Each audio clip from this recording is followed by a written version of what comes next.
Welcome to another edition of the Daily Footnote. It is great to be back. We now have a question from one of our most enthusiastic listeners. G'day guys, I'm a fan of the show, love your work. My question is, how much can we trust the English translations of the Bible, and how much of its true meaning gets lost in translation? Thanks guys, again, love your work. Cade, thank you for another email. We appreciate your overwhelming enthusiasm. All right, how much can we trust English translations? How much gets lost in translation? Great question. Honestly, we can trust them really well. The English translations are incredible. They get better and better. We have an enormous amount of fragments and even full editions of books and even a lot of the New Testament to put together a really accurate understanding of what the Greek text originally said.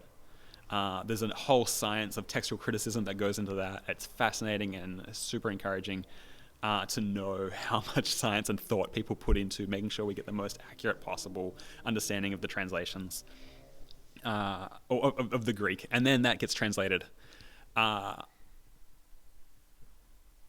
I think sometimes you might be reading the New Testament and you might notice it's like verse 27, then verse 29, and it skips verse 28 or something. You think, hang on, what happened to verse 28?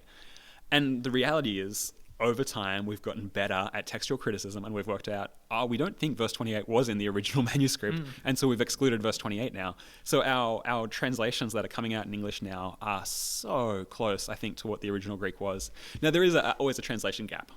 You can't fully grasp in English what you might be trying to convey in Greek, just like any other translation challenge, which is why it's really good to read different English translations sometimes. So you could read the NIV or the ESV. I really like the NLT. The NASB, whatever it is, pick an acronym. On some words, there's not exactly the same English word.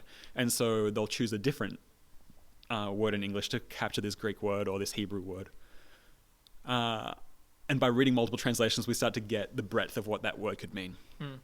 Now, there has been, I think, kind of an urban legend that the Bible got copied and recopied and copied and recopied across centuries, and we ended up with just a completely made-up, garbled version. We don't need to worry about that. We just have found stuff from so many centuries ago that matches what was translated later as well. There has been remarkable consistency. One really cool find was the Dead Sea Scrolls in the 1940s in Jordan. Or Israel. Fact check me. I'm not sure. But it's near the Dead Sea. Where Hebrew manuscripts of the Old Testament were found in clay pots preserved from around the time of Jesus.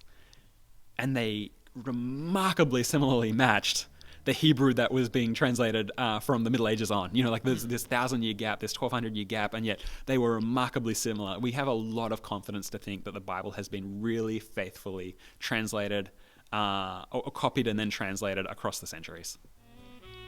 Is that enough? Yeah, great.